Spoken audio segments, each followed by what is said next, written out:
Here are your Court News Ohio top stories in 5 minutes. The date and location for the next Ohio Supreme Court OffSite court program has been announced. The Supreme Court will convene in official session at Ravenna High School in Portage County on September 24th as part of its biannual program to bring court proceedings to communities to help educate students about how the judicial branch works. Before the justices hear oral arguments that morning in 3 cases, they'll be meeting with the students for a question and answer session. 11 high schools will participate, and students will also meet with the case attorneys for a debriefing and discussion of the legal issues after the arguments. Students and teachers receive curriculum material to study beforehand, including summaries of the specific cases to be argued.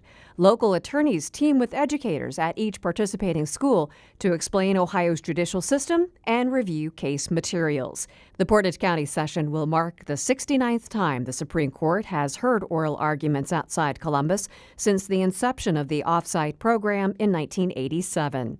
This will be Portage County's first time hosting the program.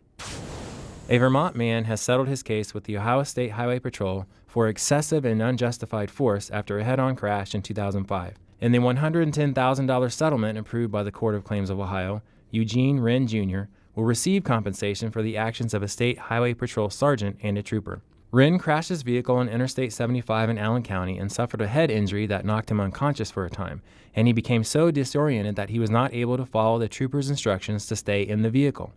During a struggle with the officers, Wren was struck with a flashlight, shocked with a taser, and kicked numerous times. He was in the hospital for about 5 days, and his medical expenses totaled more than $30,000. The complaint calls the actions of the 2 state highway patrol employees assault and battery, and that the pair had a duty to protect Wren from harm while he was in their custody.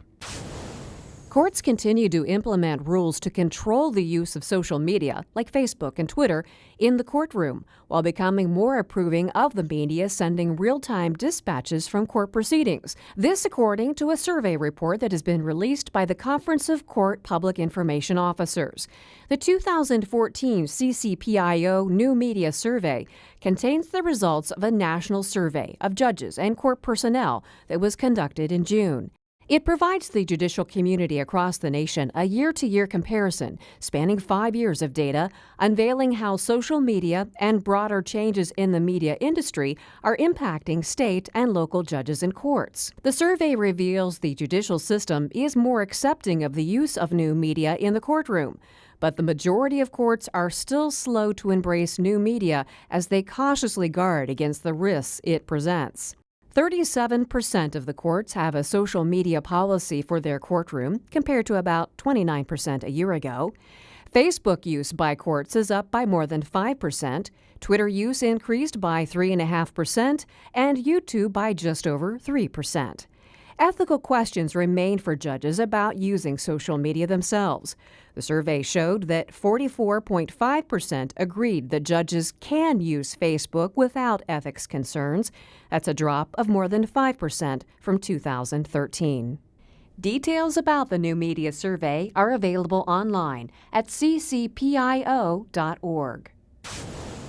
A Muskingum County court judge has taken the bench of the Muskingum County Court of Common Pleas. Governor John Kasich appointed Judge Eric D. Martin of Zanesville to serve as the probate and juvenile court judge, replacing Judge Joseph A. Gormley, who retired. Judge Martin has been a Muskingum County court judge since 2005. He previously served as assistant prosecuting attorney for Muskingum County, as well as solicitor and magistrate for several municipalities in the county. Martin must win the election in November to retain the seat for a full term that starts next February. Harrison County resident Christine Pruskerich will lead the advisory committee on the Judicial Family Network as the new chair, the Ohio Supreme Court announced August 8th. She replaces Sharon Hickson, whose 1-year term as chair ended.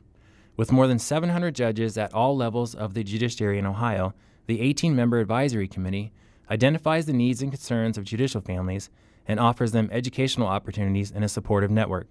Pruskerich is the wife of Harrison County Probate and Juvenile Court Judge Matthew Pruskerich, and she has served on the advisory committee since 2009. That's a look at Court News Ohio's top stories. Visit courtnewsohio.gov for the latest headlines on Ohio's courts. You can also follow us on Facebook and Twitter.